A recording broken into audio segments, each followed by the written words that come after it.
Sudah tahu kan kali ini kita akan bahas apa? Pernah dengar nggak rencana Presiden Jokowi mengganti beberapa posisi pejabat di kementerian dengan teknologi AI? Gimana? Pejabatnya diganti robot gitu? Ya, bukan robot kayak Terminator juga sih. Bukan juga si robot Sofia yang pernah mampir ke Indonesia. Intinya, Presiden pengen ada efisiensi birokrasi yang salah satu caranya pakai si teknologi AI atau Artificial Intelligence. Gimana? Mulai kebayang nggak? Nggak kebayang kan? Coba dibayang-bayangin dulu. Siapa tahu kebayang bayangannya.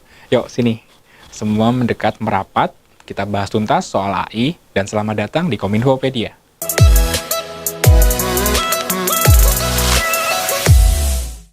Menurut KBBI, Artificial Intelligence atau kecerdasan buatan didefinisikan sebagai program komputer dalam meniru kecerdasan manusia, seperti mengambil keputusan, menyediakan dasar penalaran, dan karakteristik manusia lainnya. Istilah Artificial Intelligence atau kecerdasan buatan pertama kali dicetuskan pada tahun 1956 oleh Profesor John McCarthy, seorang ilmuwan komputer Amerika Serikat saat ia mengajar di Dartmouth Conference. Lalu, di tahun 1958, Profesor McCarthy menciptakan bahasa pemrograman komputer yang disebut LISP. LISP ini kemudian menjadi standar bahasa pemrograman AI yang masih terus digunakan hingga saat ini. Bukan hanya bidang robotik dan aplikasi keilmuan, LISP juga digunakan untuk layanan yang menggunakan internet seperti alat pendeteksi penipuan kartu kredit hingga penjadwalan penerbangan. Bukan cuma itu Sobat Kom, pasti familiar kan dengan asisten pribadi virtual seperti Siri, Cortana, Alexa, atau Google Assistant? Itu loh, asisten virtual yang ada di ponsel pintar Sobat Kom, yang bisa bantu nyari informasi di web, petunjuk arah, mengirim pesan, melaporkan lalu lintas dan cuaca, sampai memasukkan jadwal Sobat Kom ke kalender. Nah, bahasa komputer ciptaan Profesor McCarthy tadi juga menjadi cikal bakal pengembangan teknologi voice recognition atau pengenalan suara seperti Siri dan kawan-kawannya itu.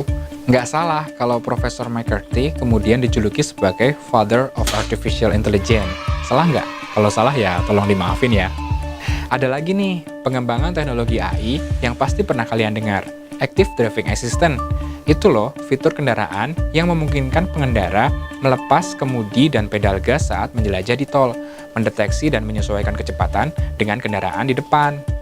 Contohnya, fitur mobil autopilot Tesla yang bisa tetap bergerak tanpa nabrak walau tidak dikemudikan. Api toh? Kan Dianio. Masih belum kebayang? Nih, saya tambahin lagi. Contoh penerapan AI lainnya yang dekat dengan keseharian kita adalah face recognition atau pemindai wajah di smartphone. Sama halnya dengan sidik jari, face recognition merupakan karakteristik yang digunakan untuk mengidentifikasi secara khusus wajah seseorang. Dengan kecerdasan buatan, ponsel dapat mengenali fitur wajah penggunanya, lalu secara otomatis membuka kunci ponsel untuk pengguna. Kira-kira bisa nggak ya buka hati dan perasaan dia pakai AI? Banyak ilmuwan-ilmuwan besar seperti Ray Kurzweil, Marvin Minsky, hingga fisikawan Stephen Hawking yang yakin AI dapat menggantikan peradaban manusia di masa depan. Kemampuan AI yang dapat bekerja tanpa lelah dan tidak mengalami penurunan tingkat konsentrasi seperti halnya manusia, diakui dapat menciptakan efisiensi kerja.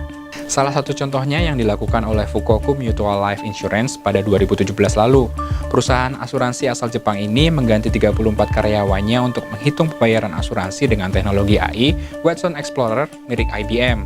Karena mereka percaya AI akan meningkatkan produktivitas hingga 30% dan efisiensi biaya hingga 140 juta yen.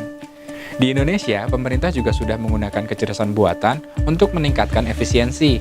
Misalnya, penggunaan kamera pengawas untuk merekam pengguna jalan yang melakukan pelanggaran atau yang dikenal dengan sebutan e-tilang. Pelanggar akan menerima surat e-tilang lengkap dengan foto kendaraan, lokasi kejadian, dan jenis pelanggaran yang dilakukan.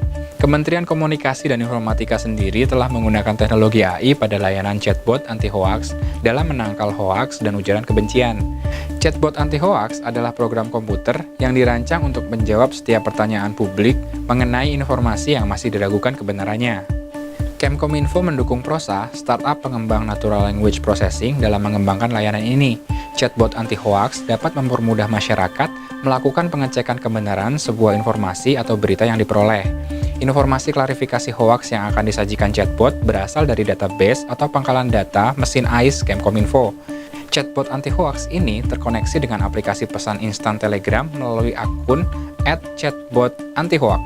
Sementara itu, Badan Pengkajian Penerapan Teknologi atau BPPT pada Oktober 2019 lalu sudah menginisiasi dibangunnya AI Innovation Center sebagai upaya pendayagunaan teknologi AI dan meningkatkan daya saing Indonesia. Contohnya, di bidang mitigasi bencana, BPPT bekerja sama dengan BMKG untuk pengembangan teknologi modifikasi cuaca berbasis AI yang diharapkan dapat mencegah bencana kebakaran hutan dan lahan atau karhutla yang terjadi setiap tahun.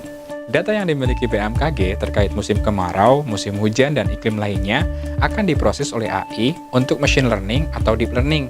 Hasilnya adalah rekomendasi berupa prediksi waktu yang tepat untuk pelaksanaan TMC untuk mencegah kebakaran hutan dan lahan. Gitu Sobatkom, semoga Sobatkom semakin tercerahkan. Kalau belum cerah, ya udah tunggu aja dulu. Kadang apa yang kita harapkan butuh kesabaran. Sampai jumpa di episode berikutnya. Jangan lupa klik tombol like dan subscribe biar gak ketinggalan informasi menarik lainnya dari Kominfopedia. Oke Putri, ambilin bantal. Siap, Tuan.